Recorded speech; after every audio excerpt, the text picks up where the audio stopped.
నమస్తే. Welcome to our channel. నేను మీ సిరి. ఈ రోజు మనతో పాటు ఉన్నారు పొలిటికల్ అనలిస్ట్ చక్రవర్తి గారు. నమస్కారం సార్. నమస్కారం సిరి గారు, బాగున్నారండి? బాగున్నాను సార్. సార్ ఇప్పుడున్న పరిస్థితులలో ఇప్పుడు మనకి చూస్తున్నట్టయితే యశస్విని అరెస్ట్ చేశారు. తన మదర్ బాలేదని చెప్పేసి ఒక ఎన్ఆర్ఐ ఇక్కడ హైదరాబాద్‌కొస్తే, ఇక్కడ మన శంషాబాద్ ఎయిర్‌పోర్ట్‌లో పోలీసులైతే అరెస్ట్ చేయడం జరిగింది. అసలు ఇది ఏంటి సార్? అసలు ఎందుకు తనని అరెస్ట్ చేయడం జరిగింది? తన మీద ఏ కేసులు పెట్టారు సార్? యశస్వి బొద్దులూరి అనే ప్రవాసాంధ్రుడు రైట్. గతంలో సోషల్ మీడియాలో జగన్మోహన్ రెడ్డి గారికి, వైసీపీ పార్టీకి వ్యతిరేకంగా కొన్ని వ్యాఖ్యానాలు, కొన్ని వీడియోలు చేయటం జరిగింది. ఆ నేపథ్యంలో ఇద్దరు పోలీస్ కంప్లైంట్లు ఇవ్వటం జరిగింది. దొప్పలపూడి అశోక్ కుమార్, పొలిమేర మల్లికార్జున్ రెడ్డి అనే ఇద్దరు ఆంధ్రప్రదేశ్ పోలీసులకి ఫిర్యాదు చేయడం జరిగింది. ఆ ఫిర్యాదు మేరకు ఎఫ్ఐఆర్లు రిజిస్టర్ చేశారు. ఈ యష్ బొద్దులూరి అనే వ్యక్తి నిన్న రాత్రి అనుకుంటాను హైదరాబాద్ శంషాబాద్ ఎయిర్పోర్ట్ లో దిగినప్పుడు ఆంధ్రప్రదేశ్ పోలీసులు అరెస్ట్ చేశారు. అరెస్ట్ చేసి ఇక్కడి నుంచి అతన్ని గుంటూరు తీసుకెళ్ళడం జరిగింది. సార్, ఈ అరెస్ట్ గల కారణాలు పోలీసులు ఏం చెప్తున్నారు సార్? అరెస్ట్ రకరకాల కారణాలు, రకరకాల సెక్షన్లు పెట్టారు. అయితే దీంట్లో ముఖ్యమైన విషయం ఏంటంటే అతనికి 41A నోటీస్ అనేది ఇచ్చారు. 41A అంటే ఒక పోలీస్ అధికారి ముందు ప్రశ్నించడానికి కానీ, విచారణకు సంబంధించి కానీ, ఎందుకంటే ఆయన మీద ఇప్పటికే 2 ఫిర్యాదులు పోలీసులకు వచ్చాయి కాబట్టి పోలీస్ అధికారులు వచ్చిన ఫిర్యాదుల మీద అతన్ని విచారించడం కానీ, ప్రశ్నించే హక్కు వాళ్ళకు ఉంది. కాబట్టి పోలీసులు ఆయనకు ఒక 41A నోటీస్ ఇచ్చి, పలానా రోజు మా దగ్గరకు వస్తే ఈ ప్రదేశంలో, ఈ పోలీస్ స్టేషన్ లో, ఇది ఎక్కడండి ఈ case, inspector of police cyber crimes CID Tirupati, ఆయన ఇచ్చిన ఇన్వెస్టిగేటింగ్ ఆఫీసర్ ఆయన, సిఐడి సైబర్ క్రైమ్స్ తిరుపతి. వాళ్ళు ఈయన్ని 11 జనవరి 2024 తారీఖు పొద్దున 10ంటికి వచ్చి వాళ్ళని కలిస్తే ఈ కేసుకు సంబంధించి విచారిస్తా ఉన్నారు. అంతవరకు బాగానే ఉంది, చట్టపరంగా ఎక్కడ అభ్యంతరాలు లేవు.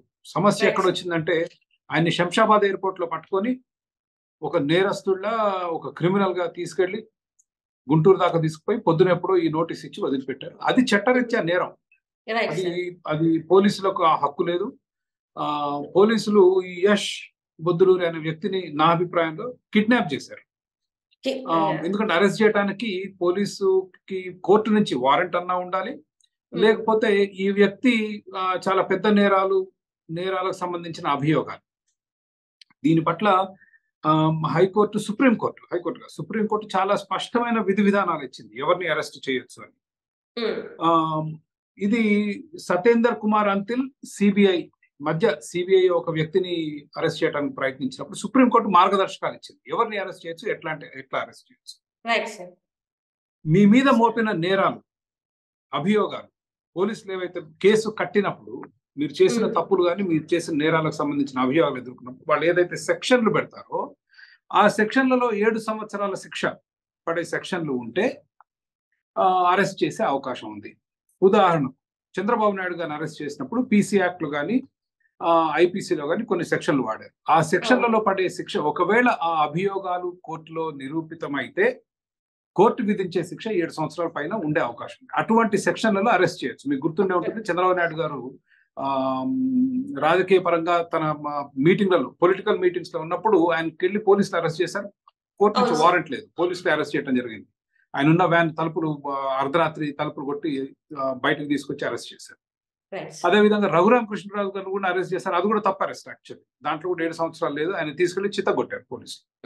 కాబట్టి వాళ్ళ ఆంధ్రప్రదేశ్ రాష్ట్రంలో పోలీసులు అంటే పోలీసులు కాస్త తక్కువ, గుండాలకు కొంచెం ఎక్కువ.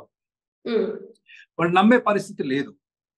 ఏ సెక్షన్ కింద, ఏ చట్ట ప్రకారం ఈ వ్యక్తిని నిన్న శంషాబాద్ ఎయిర్పోర్ట్ లో తీసుకొని గుంటూరుకి తీసుకెళ్లి పొద్దుటి దాకా వాళ్ళ దగ్గర పెట్టుకుని పొద్దున 41A స్టేట్మెంట్, ఏది 41A నోటీస్ ఇచ్చి పంపించారు. ఇది చట్టరీత్యా నేరం, ఇట్స్ కిడ్నాపింగ్.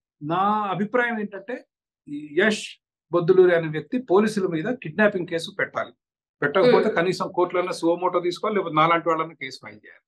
లేకపోతే పోలీసుల అరాచకాలకి అంతు లేకుండా అయిపోయింది. చెప్పండి శ్రీ గారు, ఇది అడుగుతున్నారు. రైట్. అంటే ఓన్లీ జస్ట్ ఒక కామెంట్స్ చేసినందుకు అంటే నార్మల్ గా మనకి స్వేచ్ఛ దేశం, మనం ఏదైనా మాట్లాడొచ్చు అని అంటూ ఉంటారు కదా సార్. సో అలాంటప్పుడు తనకి ఏమంటారు, తనకు అనిపించింది చెప్పినందుకు, ఆ కామెంట్స్ చేసినందుకు తనని అరెస్ట్ చేశారా సార్? అంటే ఇప్పుడు ఒక పార్టీ నచ్చలేదని మాట్లాడినందుకు తనని అరెస్ట్ చేశారంటారా? ఓకే. ఆర్టికల్ 19(1)(a) రాజ్యాంగంలో మీకు భావ ప్రకటన స్వేచ్ఛ ప్రసాదిస్తుంది. మీకు నచ్చింది మాట్లాడొచ్చు, మీ భావాలు ఏమనంటే బయటకు చెప్పుకోవచ్చు. అట్లాగే కొన్ని వెసులుబాట్లు ప్రభుత్వాలకి రాజ్యాంగం ఇచ్చింది. ఏది? మతపరంగా కానీ, దేశ రక్షణ విషయంలో కానీ, ఎవరన్నా దేశాన్ని విభజించాలి అటువంటి ప్రసంగాలు చేసినప్పుడు కొన్ని ఆంక్షలు ప్రభుత్వానికి పెట్టే అవకాశం ఉంది. మతాల మధ్య చిచ్చుపెట్టి మత కలహాలు సృష్టించే ప్రసంగాలు ఇచ్చినప్పుడు కొన్ని ఆంక్షలు పెట్టే అవకాశం.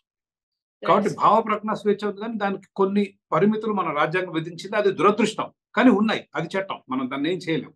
కాబట్టి దాని ప్రకారం కేసులు పెట్టనివ్వండి, వాటిని కోర్టులో నిరూపించుకోవాలి. కానీ సిరి గారు, మీకు తెలియాల్సింది ఏంటంటే, పోలీసులు మీకు నోటీస్ ఇవ్వగలరే కానీ మిమ్మల్ని అరెస్ట్ చేయటం కానీ, వాళ్ళ వాహనంలో తీసుకోవటం కానీ, మీ ఇంట్లోకి దూరి మిమ్మల్ని బయటకు ఏడ్చడం కానీ, లాకప్ వేయటం కానీ ఎటువంటి హక్కు లేదు. ఒక పోలీస్ అనే వ్యక్తి మీ దగ్గరికి కూడా వచ్చే హక్కు చట్టపరంగా అతనికి లేదు. ఎప్పుడు రావచ్చు? కోర్టు నుంచి వారెంట్ ఉంటే రావచ్చు.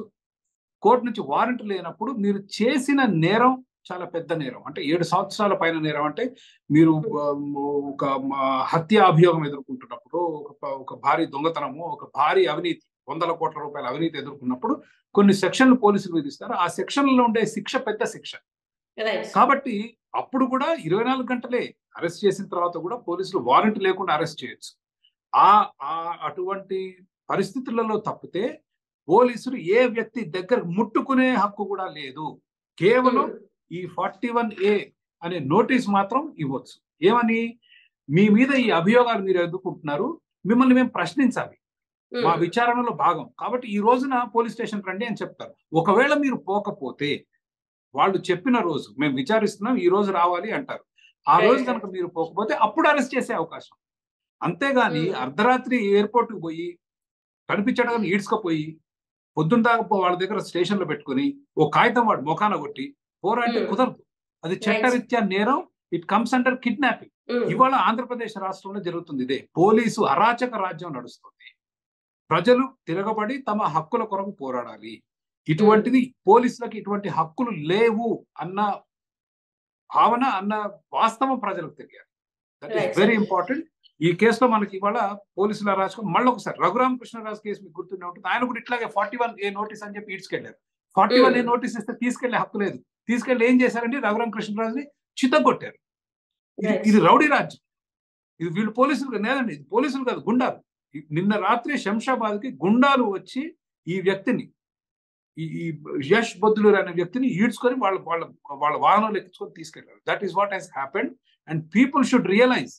ప్రజలు గుర్తించాలి ఏం జరుగుతుందో. ఇవాళ మన ప్రభుత్వాలు చేసే అరాచకాలు ఎట్లా ఉన్నాయనేది గుర్తించాలి. Right sir. అయితే సార్ చెప్పండి, ఇక్కడ ఇప్పుడు మన యశస్వి ఎట్లాంటి స్టెప్స్ తీసుకోవాలి, ఎట్లాంటి స్టెప్స్ తీసుకుంటే తనకి మంచి జరుగుతుంది సార్? ఎందుకంటే ఇప్పుడు పోలీసులు కేసు అనేది అంటున్నారు, వాళ్ళు హాజరు అవ్వాలి అని అంటున్నారు కదా. సో తన నెక్స్ట్ స్టెప్స్ ఎలా ఉండాలంటున్నారు? హాజరు కావాలి, హాజరు కాకపోతే ఒక లాయర్ని పెట్టుకుంటాడు. మీరు హాజరు అవ్వాల్సిన అవసరం లేదు. పోలీసులు నోటీస్ ఇస్తారు.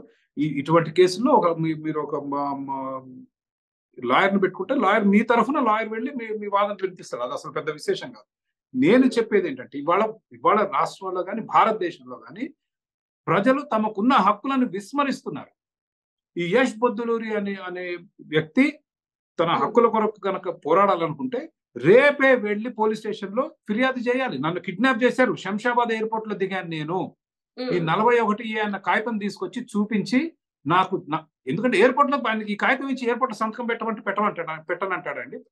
పెడతాం కదా, ఎవరు ఇచ్చినా ఓకే నాకు అందింది, సంతకం పెడతాం, ఓకే సార్ నమస్తే సార్ వస్తాం అది. ఎందుకంటే మన పన్నుల మీద బతికేవాళ్ళు వీళ్ళు.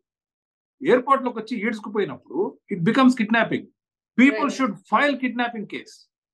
నన్ను కొందరు దుండగులు వచ్చి ఎయిర్పోర్ట్ నుంచి లాక్కొని తీసుకెళ్లి గుంటూరు దాకా తీసుకెళ్లి అక్కడ నన్ను వదిలి ఈ స్టేట్మెంట్ ఇచ్చారు. ఆ దుండగులు ఎవరో మాకు తేలాలి. ఏ హక్కుతోటి, రాజ్యాంగం కానీ చట్టాల్లో కానీ ఎటువంటి హక్కుతోటి నన్ను వాళ్ళు తీసుకెళ్ళడం జరిగింది? నేను కిడ్నాప్ చేయబడ్డాను, అన్న కేసు పెట్టాల్సిన అవసరం ఈ రోజు ఉంది. అది that is what you should do. As for as other case అండి, ఏది ఆయనకి ఇచ్చిన 41A 41A కింద ఇచ్చిన ఇది ఏదైతే ఉందో అది routine matter. It will go in to వాళ్ళు ఏదో చెప్తారు, కేసు రాసుకుంటారు, కోర్టుకు వెళ్ళుద్ది, ఆ సంవత్సరాల తరబడి నడుస్తుంది, ఎప్పుడు తేలుద్దో చూడాల్సి ఉంటుంది. కానీ హక్కులు మాత్రం హరించబడుతున్నాయి. ప్రజల హక్కులు ఈ రోజు హరించబడుతున్నాయి. ప్రజలు భయభ్రాంతులు అవుతున్నారు. ఏది మాట్లాడాలన్న భయభ్రాంతులు అవుతుంది. అయితే మీరు అడగొచ్చు, ఏం సాధించారండి? శంషాబాద్ ఎయిర్పోర్ట్ కు వచ్చారు, 10 మంది పోలీసులు వచ్చారు, ఎయిర్పోర్ట్ లోకి వెళ్ళారు, పట్టుకెళ్లారు, ఏం పనుపొద్దులు వదిలేశారు. ఏం సాధించారు అంటే చాలా ముఖ్యమైన సాధించారు. ప్రభుత్వం ఏం చేస్తుందంటే, ప్రభుత్వం చేసే అరాచకాలు కానీ, వాళ్ళ అన్యాయాలు కానీ, అవినీతి కానీ ప్రజలు మాట్లాడకూడదు, ఎక్కడ నోరెత్తకూడదు. అంటే ప్రశ్నించే గొంతుని నొక్కే పని చేస్తుంది. భయభ్రాంతుల్ని చేయాలి ప్రజల్ని. ఎవరు నోరు తెరవటానికి వీల్లేదు. మీ సోషల్ మీడియా అకౌంట్లలో కానీ, మీ ఫోన్లలో కానీ మీరు మా గురించి ప్రతికూలంగా మాట్లాడితే పర్యావసనాలు ఉంటాయి. అది ఏమి చేయలేదు ఆయన శంషాబాద్ ఎయిర్పోర్ట్ లో పట్టుకెళ్ళారు, గుంటూరులో వదిలేశారు. ఏమి సాధించారంటే, ఇప్పుడు అమెరికాలో ఉన్నవాళ్ళు రాసేవాళ్ళు కానీ, ఇండియాలో ఉన్నవాళ్ళు రాసేవాళ్ళు కానీ, ఓహో మేము ఇట్లా పిచ్చి పిచ్చిగా మాకు తోచింది కనుక రాసుకుంటూ పోతే మమ్మల్ని అరెస్ట్ చేస్తారు అని బెదిరించటానికి. That is the purpose. మీరు ఇందాక అన్నట్టు మనకు రాజ్యాంగ హక్కులు లేవా భావ ప్రకటన స్వేచ్ఛ కంటే, ఆ భావ ప్రకటన స్వేచ్ఛ గొంతు నొక్కటానికి ఈ గుండాగిరి చేస్తున్నారు. ప్రభుత్వంలో ఉండి అధికారాన్ని అడ్డు పెట్టుకొని ఈ విధంగా చట్టాలను అతిక్రమిస్తూ ప్రజల స్వేచ్ఛా స్వాతంత్రాన్ని హరిస్తుంది ప్రభుత్వం ఈరోజు. Right sir, right right. Thank you sir Chakravarthi sir. Thank you so much. మీరు మాతో పాటు జూమ్ లైన్ లో వచ్చి మాట్లాడినందుకు thank you so much sir. Thank you.